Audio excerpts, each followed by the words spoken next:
Before we kick off, I would like to share our land acknowledgement. Coming from a personal perspective, I am a settler of mixed heritage from Indian diasporic and German descent. I'm committed to the journey of learning to be more aware of local Indigenous communities and reframing my own personal responsibilities to reconciliation. From the perspective of STEPS as an organization, although we work across the country, our office is based on the ancestral Wendat territory and the shared territory of the Anishinaabe and the Haudenosaunee, covered by the Dish with One Spoon Treaty, and later Treaty 13, signed with the Mississaugas of the Credit, and the Williams Treaty, signed with multiple Mississauga and Chippewa bands. The dish with one spoon represents that the land is to be shared peacefully, and the spoon represents individuals living on and using the resources of the land in the spirit of cooperation, with the ethos of only using what you need and equitably sharing resources. As a national organization, we acknowledge and are grateful for this land on which we work, play, and create that is still home to Indigenous peoples from across Turtle Island. STEPS is deeply committed to cultivating safer spaces for Indigenous voices to be heard and continually learning on how to do this better. We encourage you to learn more about the land where you reside at native-land.ca.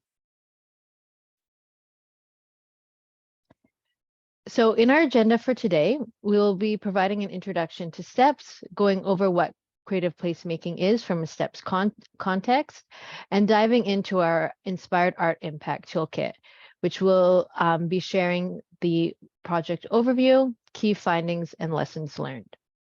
This will be followed by some of the next steps in the BIA-oriented research that we're doing, including an introduction to the Accessibility Toolkit, which we've been undertaking this year. Concluding our presentation, we will have about 10 minutes for question and answer period. I'll next pass it over to Sam to begin the presentation. Thank you, Anjali. So let's take a minute to, I'll just wait a second. Yeah, let's take a minute to introduce ourselves a bit more. STEPS is a charitable cultural organization. At the core of our mandate is fostering vibrant communities. To do that, we develop one-of-a-kind public art plans, installations, and engagement strategies. At STEPS, we believe that public art has the ability to challenge the systemic inequities that exist in public space. We believe that public art should be a need to have for all public spaces, reflect the diversity of communities that host it, foster people's ownership of public space, challenge assumptions about the world and the people we share it with, as well as invite engagement at every opportunity. To support the development of public art that contributes to transforming public spaces into vibrant places, we've developed a range of activities, which you see listed on this slide.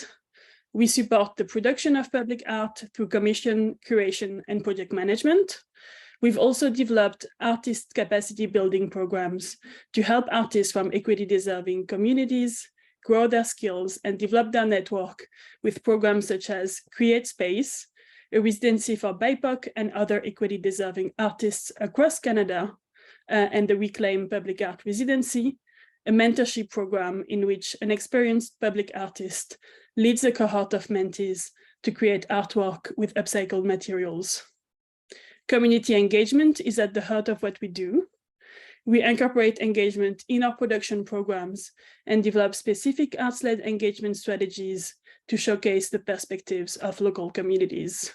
And lastly, we develop public art plans and policies and conduct research, such as the project we're presenting today, to explore the benefits of public art. Next slide, please. Through this work, STEPS inspire cities across Canada and around the world to create welcoming public spaces that reflect local community through artistic excellence. We're proud to have produced some of Canada's largest and most community-engaged art initiatives, of which you see a few here. We support projects in a wide range of mediums, from small placemaking activations to large-scale murals and immersive creations. So what is creative placemaking? And I'll highlight that for the purposes of this presentation and the ways we do our work, we use creative placemaking and creative placekeeping somewhat interchangeably. So creative placemaking is an approach to reimagine and build public spaces for the communities that live, work, and place with them. That means creating healthier, safer, more accessible, and welcoming public spaces for community well-being.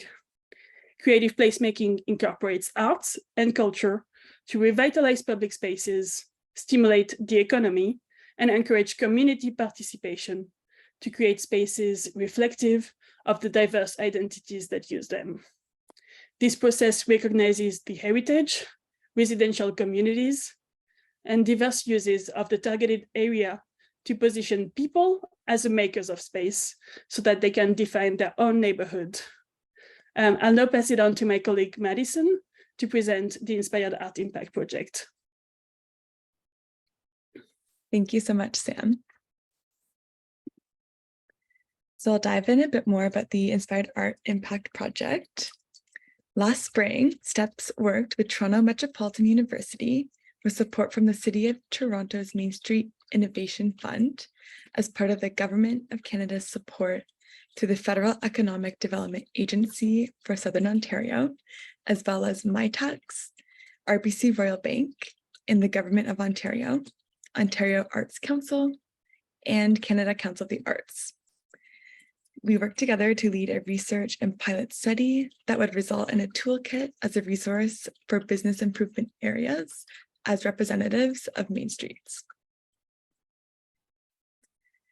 The challenge we identified through our experience working with BIAs alongside our own public art projects was that even though public art can bring social, economic, and cultural benefits to a community, as well as mitigate the impacts of COVID-19 on Main Streets, there is a lack of tools to assess the benefits of public art, which limits learning from projects and hinders access to investments.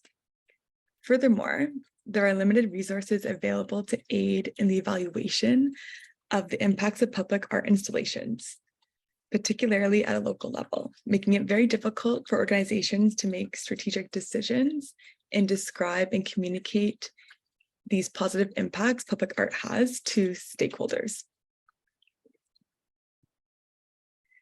The creation of the Inspired Art Impact Toolkit supported BIAs in the evaluation and describing of economic, social, and cultural impacts for public art initiatives on residents, visitors, and businesses.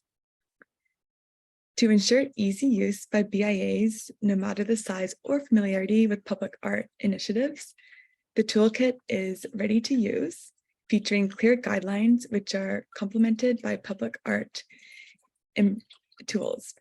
Understanding that even with the toolkit, some BIAs might not have the capacity to lead outreach or make a case for public art, the findings from our two pilot projects have also been included and shared in the toolkit and allow for BIAs to show these to key stakeholders and prove the impacts that public art have on neighborhoods. The toolkit was piloted in BIAs in Toronto, and we intend for this toolkit to be used by other BIAs within the municipality, but also it could be used by BIAs in municipalities nationwide. It's not just strict and contained to Toronto. Our hope is that the toolkit, by providing easy to use assessment tools, can help BIAs and other stakeholders make more informed decisions about their support for public art initiatives by having research-based evidence of the impacts of their investments. We hope that it helps communicate the impact of public art creations to their stakeholders, which will allow them to advocate for continued support for public art.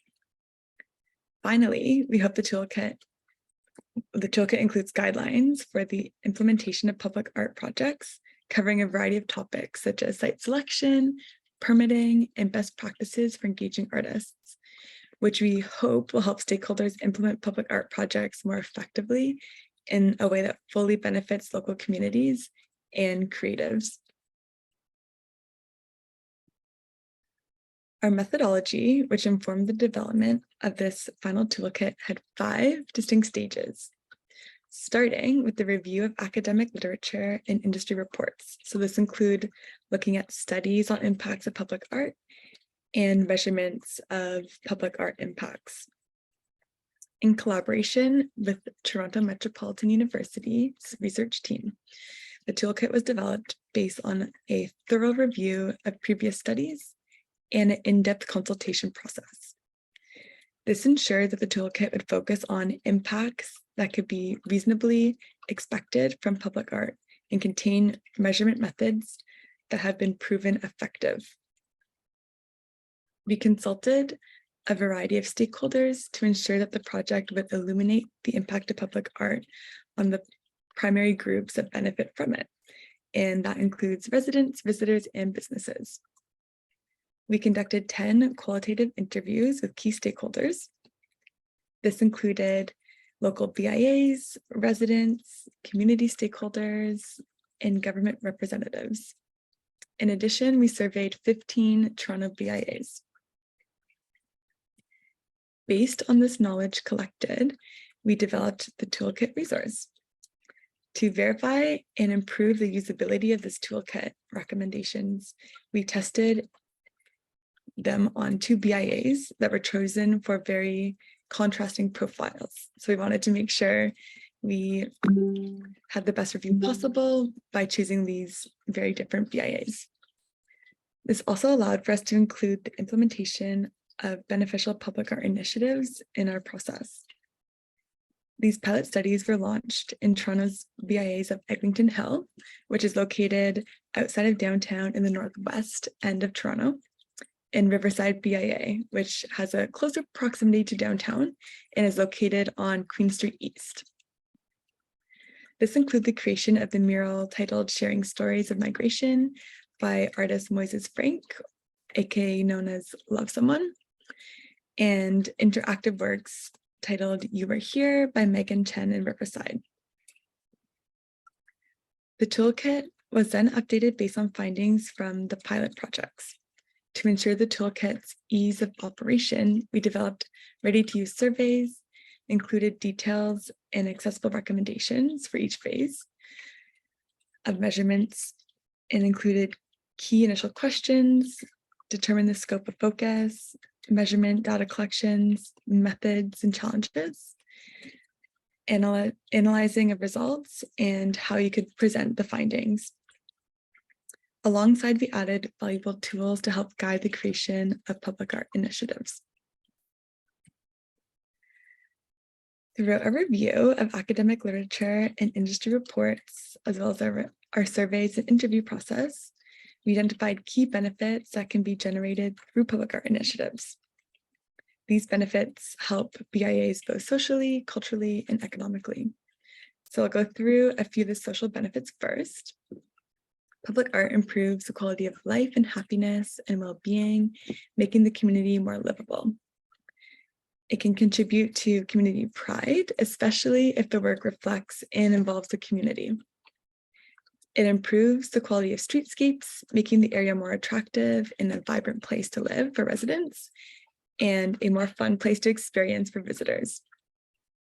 Public art can be instrumental in developing social connection and a sense of community through its development and presence by generating a sense of community ownership that often translates into other social benefits like improved care of the environment and the reduction of vandalism. And finally, it can create a beautiful gathering space for residents and visitors alike to come together and socialize. Some of the key cultural benefits include being an effective tool in storytelling within urban areas and can communicate messages about culture, history, heritage, politics, and social issues by being a medium to share information and educate the public. It can also spark dialogue, allowing for connection among viewers and aid in building stronger community ties. It can be used to communicate culture and foster an appreciation for local heritage. More specifically, public art can be used to represent the identity of a community. Helping people to identify with the art can create a renewed connection to the space or community. It also makes art more accessible to the public, as it can be enjoyed by a broad audience, regardless of the background you come from. So age, ability, and income, everyone is able to enjoy these pieces. By having them outside of the traditional galleries and museum spaces, it further democratizes art and culture, making it more accessible. Some economic benefits of public art include the fact that it attracts residents and visitors to spend time, as public art contributes to the aesthetic and experience of a space. So by people spending more time in the area, therefore, they're likely to spend more money in the local businesses around the public art installation. In particular, public art contributes to cultural tourism development. Public art often communicates and represents local culture, making it a valuable asset in attracting and developing cultural tourism and destination image development. It also provides unique localized branding and marketing opportunities, as well as initiates valuable word of mouth marketing. I'm sure you've all been told to go visit a certain area because of a cool installation or public art piece. So I'm sure you've experienced this firsthand. Public art also aids in the revitalization of urban areas and can be an integral factor in attracting new businesses to the community. Furthermore, these new businesses bring additional employment opportunities, and public art makes districts more attractive and enjoyable place to work, live, and play. I'll pass it back to my colleague Sam now.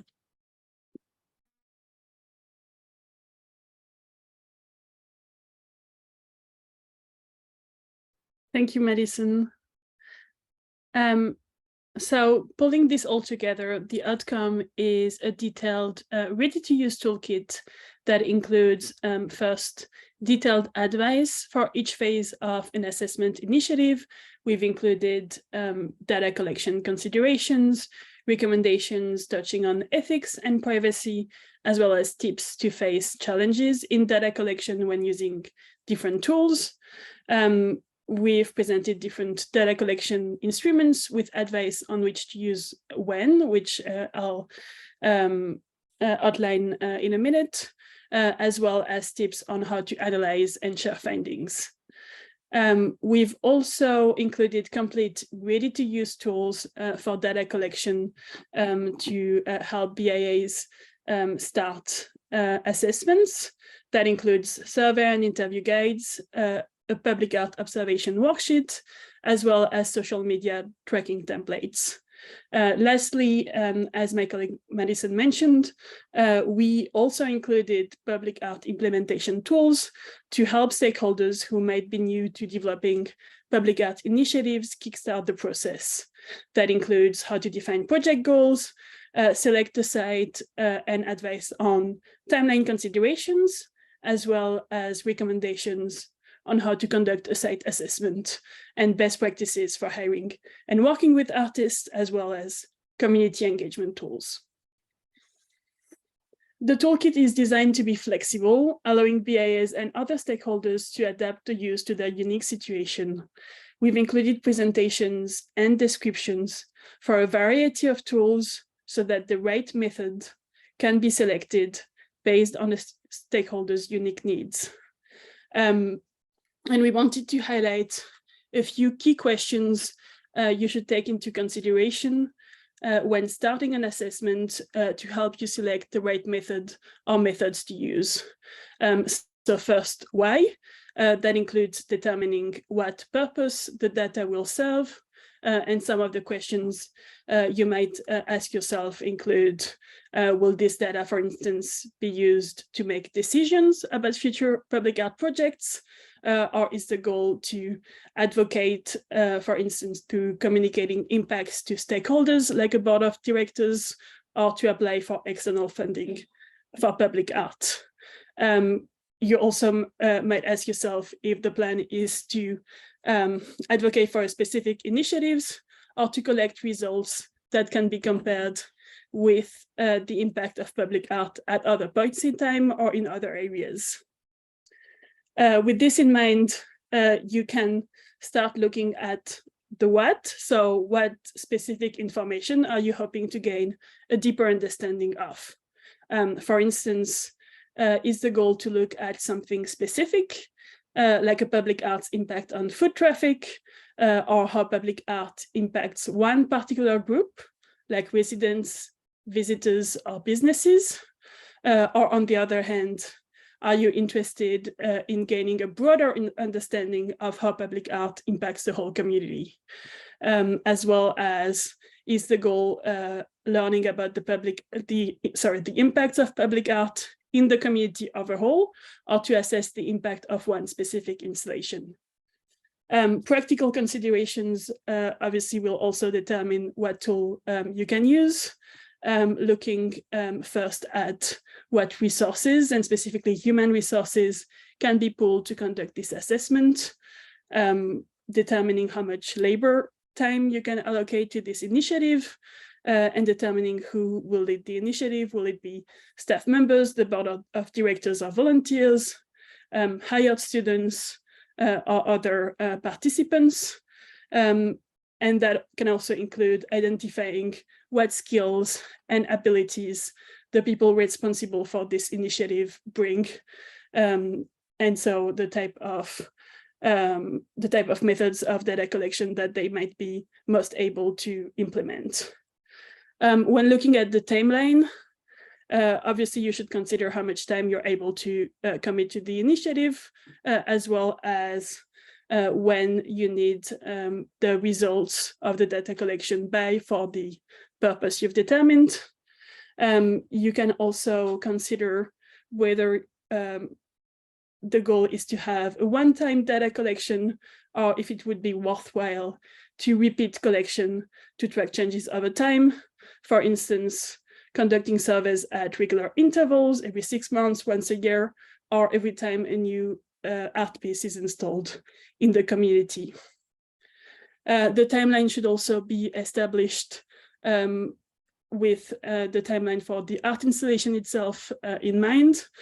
For instance, do you want to collect data before and after the art is installed? Do you want to conduct an evaluation at the very initial stages, right when the art piece has been installed? Or would it be meaningful for the purpose you have in mind to first allow impacts to develop over time before collecting the data? And then the last group of practical considerations is looking at the location to ensure you've planned everything and that you don't disrupt local users of the space. Obviously, that includes making sure communication has been conducting with businesses if you're planning to survey pedestrians outside of businesses or survey employees in businesses, and making sure that surveyors have been informed and trained and can be respectful and avoid disrupting the business's operations and the community's activities. Another question you might ask yourself is if you have appropriate spaces. For instance, do you have quiet and private spaces available for interviews or focus groups? Thank you. So based on the answers to these questions, different assessment options might be appropriate. The toolkit details 6 broad categories of data collection methods, which you'll see listed here. And we've included for each of them advice on their implementation, including advice on data collection itself, analysis, and outreach. We've also listed the key advantages and disadvantages for each collection method to help you determine which tool would be most appropriate based on your unique resources, objectives, and challenges. So these are general considerations. I'll present them briefly. First, surveys, whether offline or online, offer a time-effective method of data collection. and they often require minimal labor hours to reach potentially a large group of people. They also help gather data that can be easily compared, either between areas or between points in time, thanks to standardization. On the other hand, obviously, the limits of standardization is that you may not fully capture the experience of respondents or gain an in-depth understanding. On the other end of the spectrum are interviews. These, so specifically one-on-one interviews, allow for more flexibility, both for interviewees to raise points they think are important that you might not have considered, and for interviewers to ask probing questions. And as a result, these allow for a fuller understanding of people's experiences and thoughts.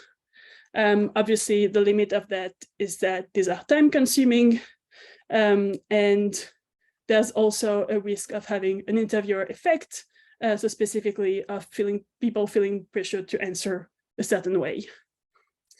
Next to interviews, you might want to consider focus groups, which can also provide a rich understanding of people's experiences and thoughts, but in addition, bring the benefit of bringing together and confronting different perspectives, potentially sparking new discussions. Points of attention if you implement focus groups are that some people might be less comfortable in group settings, and it's important as a facilitator to make sure that every voice is heard. Obviously, these are also time-consuming and can be challenging to coordinate. We've included, as we mentioned above, an observation worksheet for the analysis of public art. I think this is a valuable tool as it allows for a first-hand understanding of the actual interactions in the space and the actual environment. The limits to that is that you can only observe people's behaviors, not their thoughts, beliefs, or past experiences. It's also often data that might be difficult to compare, and it might require trained staff to be able to lead a meaningful observation. The last two tools are first foot traffic counting. The interest there obviously is that many stakeholders and specifically BIAs already have devices installed.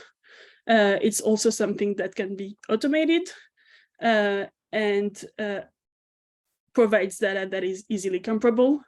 Obviously, the limit is that it's hard to isolate the impact of public art specifically from external factors on foot traffic, and devices that you have available might not be installed at the right areas for what you want to observe.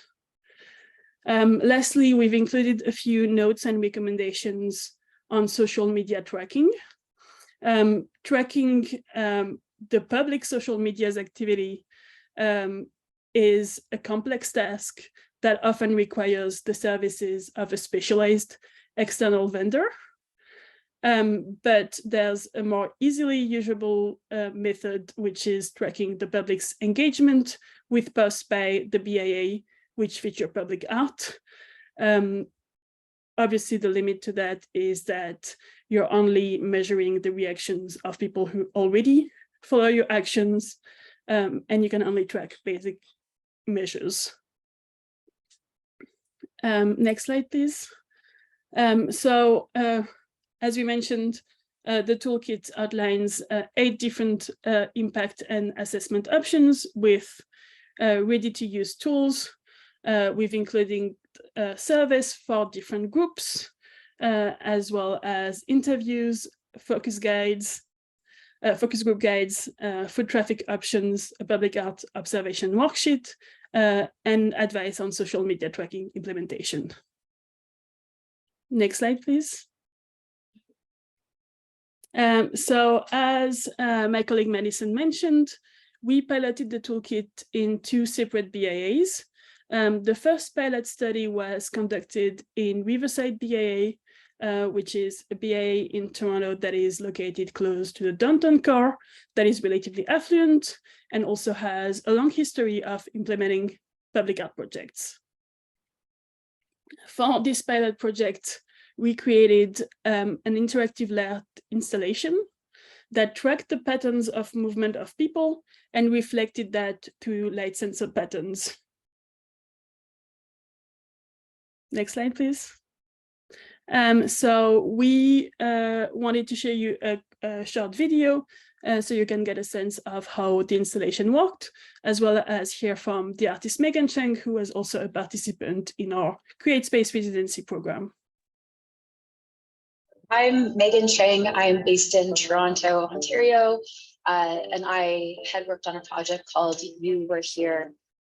The project I did for the residency, it was a great way for me to explore interactive light installations. I hope that I can use all the knowledge and information that the residency has provided me with, and going forward, using that to keep making public art.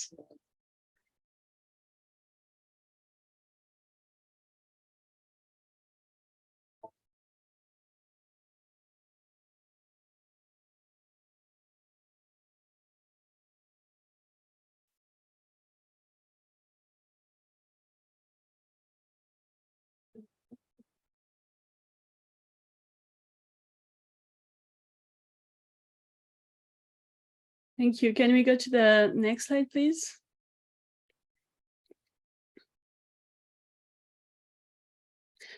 So we've used the toolkit to evaluate the impact public art has had in Riverside overall through a survey of 58 residents, and I'll read out the key data points. 89% of respondents agree that public art in the area makes them appreciate that art is accessible to them. 84% of respondents agree that public art makes them think more positively about the area. 83% of respondents agree that it improves the appearance of the area. And lastly, 74% of respondents agree that it makes them want to spend more time in the area, which might correlate with increased spending in local businesses. We thought we would highlight some of the feedback we've received from the public, and I'll share two quotes, which you'll see share a similar sentiment. So first, last night, I made sure I was on that side of the street, like it was such a great mind escape. It was fun. I felt like a kid. And another resident shared, interactive art is so fun. I found out that the more traffic that goes by, the brighter the art gets. I'll definitely be telling people about the artwork. The second pilot project was conducted in Eglinton Hill, which is located in the northwest of Toronto, outside of the downtown area. This is also a neighborhood improvement area with a significantly different demographic than Riverside.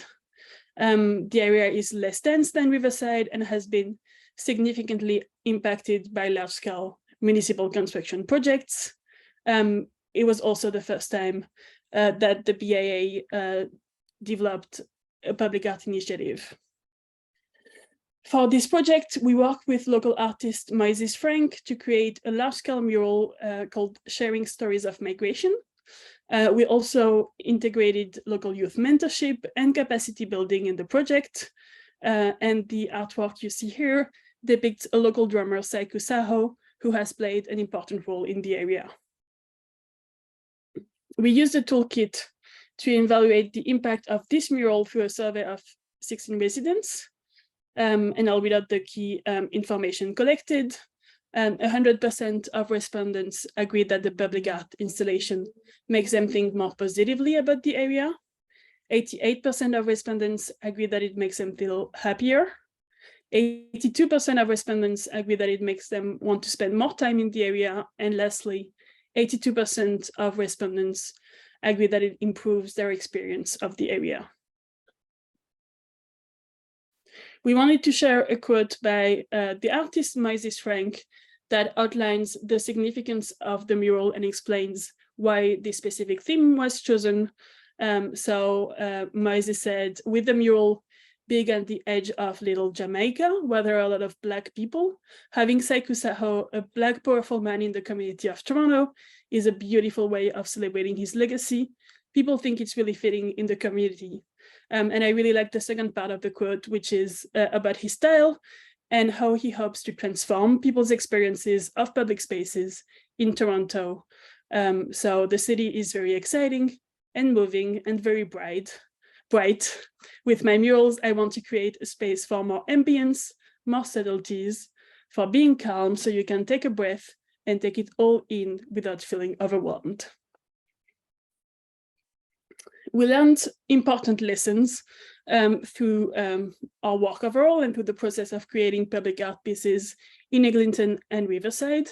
And we wanted to close this presentation by taking some time as part of this talk to acknowledge and share these lessons, as we hope this will allow stakeholders that take on public art projects to learn from these challenges and be prepared to overcome them. So first, we've included a few notes on community relations. First, community engagement is essential and especially important in locations that do not have existing bodies of public art. It offers a valuable opportunity to engage residents and patrons of BIAs. For larger scope projects requiring multiple weeks of installation, especially, it's crucial to spread awareness before the installation so that residents and local businesses know of any temporary disruptions that might arise due to the public art installation process. We also wanted to share a few general notes on general planning best practices. First, charters should be created and signed as early as possible in the planning process when working with multiple organizations and explicitly outlined responsibilities and expectations. Accessibility, so providing as much as possible, ensuring that the process overall and the art itself is accessible is something we strongly encourage stakeholders to take into consideration. Next to the accommodations you will be familiar with, this can include things as simple as offering different meeting options, phone calls, in-person meetings, virtual calls, creating a variety of ways to answer survey questions, making sure you have a flexible schedule, as well as for the art installation itself, making sure that the art is located in a barrier-free space, which can be accessed through public transportation, and if possible, that it features multisensory elements, integrating next to visual elements, audio, and tactile components. Lastly, as I'm sure you're all aware, timelines change. Many aspects go into running a public art, a pictorial project, and public art initiatives often bring together various stakeholders, which adds to the complexity. Planning should consider that timelines risk being pushed back due to unforeseen circumstances, such as weather, illness, or delays in securing stakeholders' agreement, and buffer time and mitigations should be integrated from the start. Lastly, we wanted to share a few thoughts on working with artists. We find that education around best practices for collaborations with artists, and especially on payments, is essential. As many organizations do not regularly work with artists, we often have to educate partners on the importance of paying artists fairly, which can include following CARFAC guidelines and understanding artists' capacity, making sure you haven't underestimated the time required for an artist to complete a project. Next, regarding artist selection, we generally encourage working with local artists. We wanted to emphasize that this is especially crucial when you're in an area that is newly embarking on public art initiatives, and especially crucial as well in neighborhood improvement areas. Next to working with artists that are local or have a strong connection to the area, you can also look into having artists that are willing to participate in meaningful community engagement activities. And lastly, we try to incorporate as much as possible artist capacity building as part of all of our public art initiatives. And we find that it is valuable to integrate mentorship opportunities for local emerging artists, which obviously is especially true if the lead artist connected does not have a connection to the area, so that the project can build the skills in that neighborhood and lead to future projects. The toolkit can be accessed through our website at stepspublicart.org/inspired art impact, and you'll see a link to that project webpage in the chat. Lastly, we wanted to share a few words on some of our next steps. We are committed at STEPS to continually supporting more inclusive public spaces through research and pilot studies. And we are currently conducting and finalizing two projects of significance. First, the Accessible Art and Placemaking Initiative. This is a project that explores the use of art and placemaking to improve the accessibility of public spaces. And the project will culminate in the development of a toolkit and guidelines that BIAs can use when planning and implementing public art initiatives or cultural programming to ensure they are creating and fostering spaces that are accessible to all community members. We're conducting this project using a methodology that is similar to the methodology used for Inspired Art Impact. We've conducted an analysis of existing research, consultation with disability arts community experts, as well as community engagement, public space analysis, and we'll present over the coming month 2 pilot studies. These will be art installations that will present in the Bloor Annex BIA and Cabbagetown BIA areas in Toronto. And lastly, Shaping Space, which was conducted over the past year by my colleague Bridget McIntosh, is a project which resulted in the creation of an action plan for the creation of culturally responsive public spaces.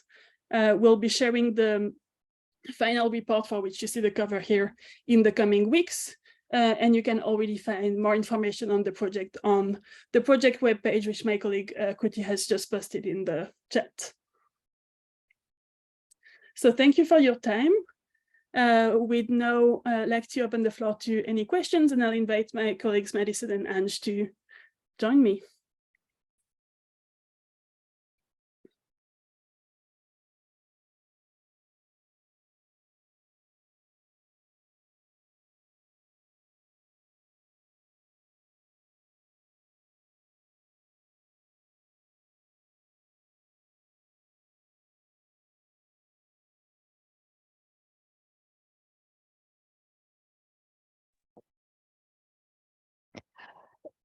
So for this, thank you, Laura, for your question. So we decided not to employ. We decided not to employ foot traffic counters for the assessment and feedback from participants with regards to the art installations, and did more engagement focused on surveying on the street. So the foot traffic that was counted was directly correlated with the survey participants that were collected. So it was very much in person counting the people that were coming past that particular site, as opposed to other methods.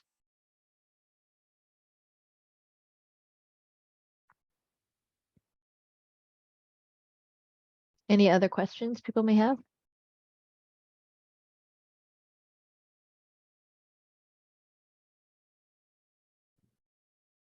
I do.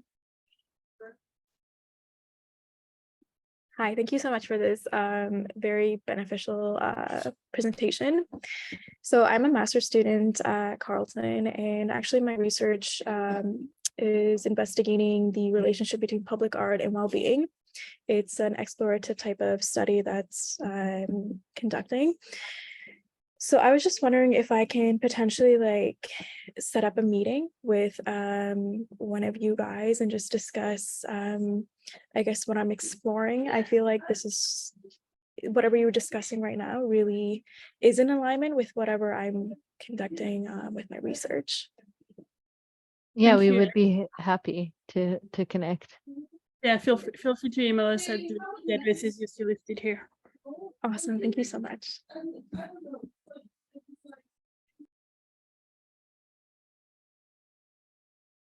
Any other questions?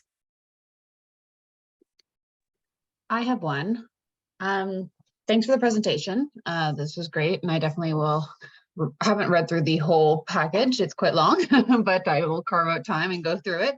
I wanted to ask, as obviously I know this is very like your study and your research is very Toronto based, and obviously I know you said at the beginning that this is transferable across the country.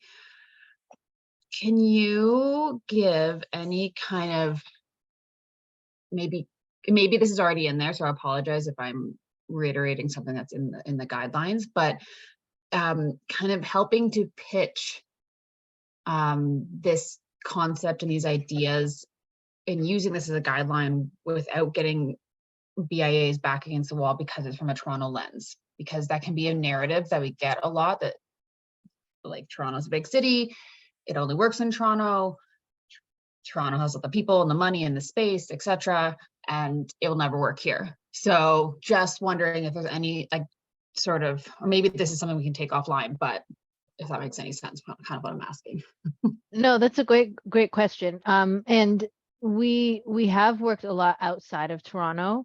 The research was done in Toronto, but something to really keep in mind is, yes, we did one pilot location that was downtown in a more heavily trafficked area, but the other location that we did was outside of the downtown core. It was the first piece of public art. It is in a neighborhood improvement area.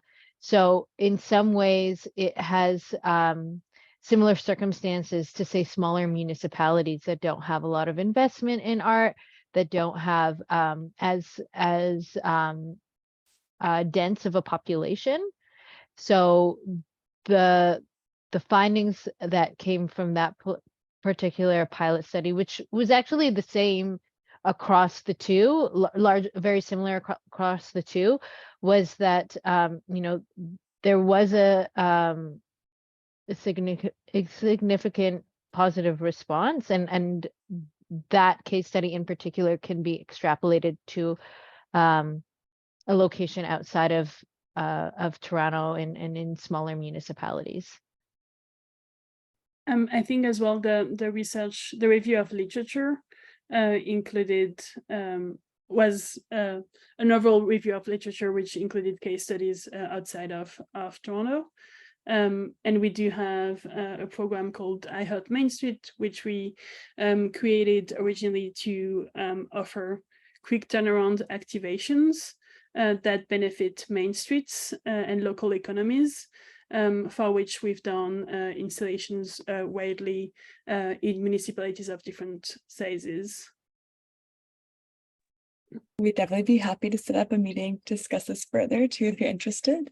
But like Sam mentioned, we've done public art installations that are more affordable, lower cost, but still quite highly impactful in cities as well as very rural spaces.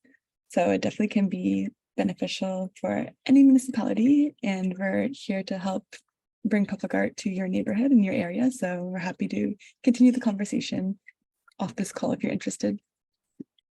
Cool, thank you.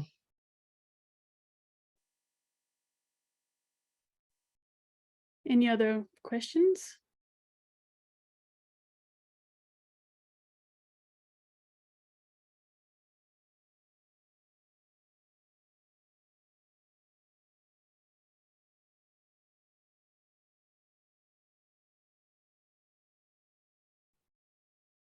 Well, if we don't have any other questions, or if people prefer to connect with us offline, please do.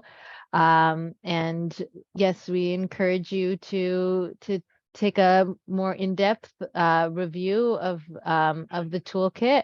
And also, we would love any feedback people had after they've been able to take a look at the toolkit as well.